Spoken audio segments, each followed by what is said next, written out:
নমস্কার বন্ধুরা, ডলির রন্ধনশালায় সবাইকে স্বাগত। আর আজকে তোমাদের সাথে শেয়ার করব সম্পূর্ণ নিরামিষ লাল শাক ভাজার রেসিপি। আমরা সবসময় বাড়িতে যেভাবে লাল শাক ভাজা করে থাকি, আমি কিন্তু আজকে সেইভাবে শাকটা ভাজবো না। অনুষ্ঠান বাড়িতে যেভাবে লাল শাক ভাজা হয়, আমি কিন্তু সেইভাবে লাল শাক ভাজাটা আজকে তোমাদের সাথে শেয়ার করব। আমি এখানে একাটি লাল শাক নিয়েছি, আর লাল শাকটা কিন্তু কাটার আগে খুব ভালোভাবে আমি ধুয়ে পরিষ্কার করে বেছে নিয়েছি। আর লাল শাক কিন্তু কাটার আগে এভাবে খুব ভালোভাবে ধুয়ে পরিষ্কার করে নিতে হবে। লাল শাক কাটার পরে ধুলে তাহলে কিন্তু হাতের ফাঁক দিয়ে বেরিয়ে গিয়ে অনেকটা নষ্ট হয়ে যায়। আমি এখানে লাল শাকটা কেটে রেডি করে নিয়েছি। আর লাল শাকটা দেখো বেশ কচি, তাই কিন্তু আমি খুব বেশি ছোট করে কাটিনি, বেশ বড় বড় করে কেটে নিয়েছি। রেসিপিটাকেও কিন্তু স্কিপ করে দেখো না, তাহলে আমি শেষ পর্যন্ত মশলা কি ব্যবহার করেছি সেটা কিন্তু মিস হয়ে যাবে। প্রথমে আমি কড়াইয়ের মধ্যে 1 গ্লাস পরিমাণ জল দিয়ে দিলাম। জলটা দেখো হালকা ফুটতে শুরু করে দিয়েছে। এবার আমি এই উষ্ণ ফুটন্ত জলের মধ্যে সমস্ত কেটে রাখা শাকগুলোকে দিয়ে দেবো।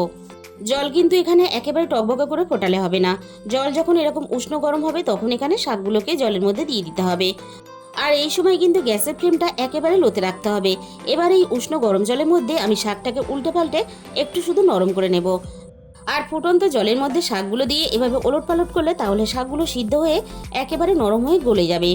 শাক এখানে হালকা নরম হয়ে গেছে। এবার আমি সমস্ত শাকগুলো জলে থেকে ছেঁকে তুলে নেব। তোমরা হয়তো অনেকেই বলবে, শাক যদি এভাবে জলের মধ্যে ভাপিয়ে নেওয়া হয় তাহলে শাকের ভিটামিনটাই তো চলে গেল। তা কিন্তু না, প্রত্যেকটা শাকে কিন্তু একটা নিজস্ব কষ থাকে। এইভাবে একটু জলের মধ্যে নাড়াচাড়া করে নিলে সেই কষটা কিন্তু বেরিয়ে যায়, আর তার জন্য কিন্তু খেতেও খুব ভালো লাগে। কড়াইটাকে পরিষ্কার করে আমি আবারও গ্যাসের মধ্যে বসিয়ে দিয়েছি। এবার আমি কড়াইয়ের মধ্যে 2 চামচ পরিমাণ সর্ষের তেল দিলাম।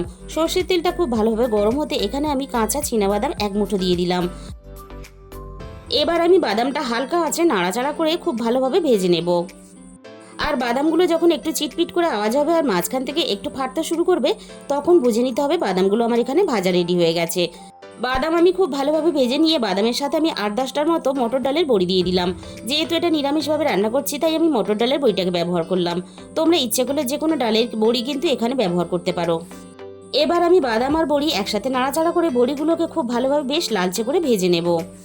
আর বড়িগুলো কিন্তু খুব ভালোভাবে ভাজতে হবে, তা না হলে কিন্তু ভিতর থেকে কাঁচা থেকে যাবে, আর তার জন্য কিন্তু খেতে ভালো লাগবে না। বড়ি আর বাদাম আমি খুব ভালোভাবে ভেজে নিয়েছি। এবার আমি কড়াই থেকে নামিয়ে নিলাম। ওই একই তেলের মধ্যে আমি আরও 2 চামচ পরিমাণ সর্ষের তেল দিয়ে দিলাম।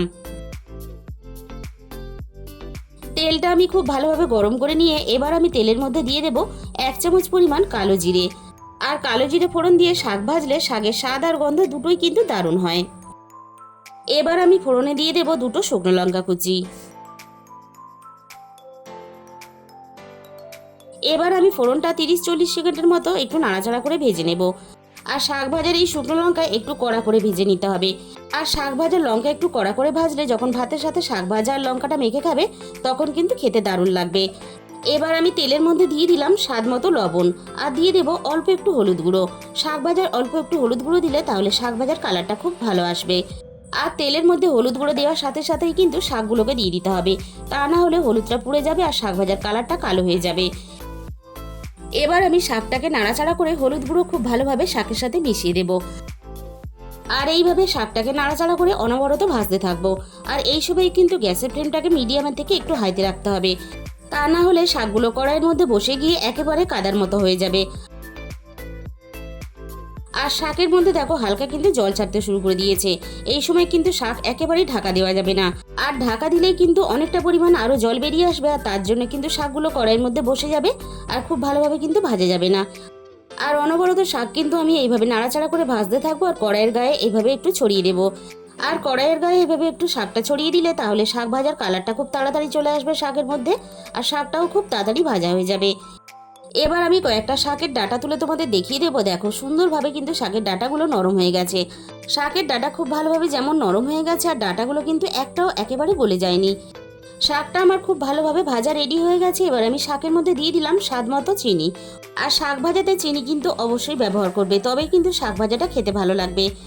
মিনিট 2-এর মতো নাড়াচাড়া করে শাকের সাথে চিনিটাকে খুব ভালোভাবে মিশিয়ে দিয়ে আবারও আমি শাকটাকে একটু ভেজে নেব। বড়ি আর বাদাম ভাজার পরে আমি হাত দিয়ে বড়িগুলোকে একটু গুঁড়ো করে নিয়েছিলাম, আর সাথে বাদামগুলোকেও আমি একটু ভেঙে নিয়েছিলাম। এবার আমি ভাজা বাদাম আর বড়ি শাকের মধ্যে দিয়ে দিলাম। আর বাদাম আর বড়ি শাকে দেওয়া দেখে কেউ কিন্তু রেসিপিটা স্কিপ করো না। শেষের বেলা কিন্তু আমি আরও একটা উপকরণ শাকের মধ্যে ব্যবহার করেছি। আর এই লাল শাক ভাজার রেসিপিটা কখনো যদি এইভাবে বাড়িতে বানিয়ে না থাকো তাহলে অবশ্যই একদিন হলো তোমরা ট্রাই করে দেখো, খেতে কিন্তু জাস্ট অসাধারণ লাগে। আমি বড়ি আর বাদামটাকে নাড়াচাড়া করে খুব ভালোভাবে শাকের সাথে মিশিয়ে দিয়ে বড়িটাকে আমি একটু নরম হতে দেব।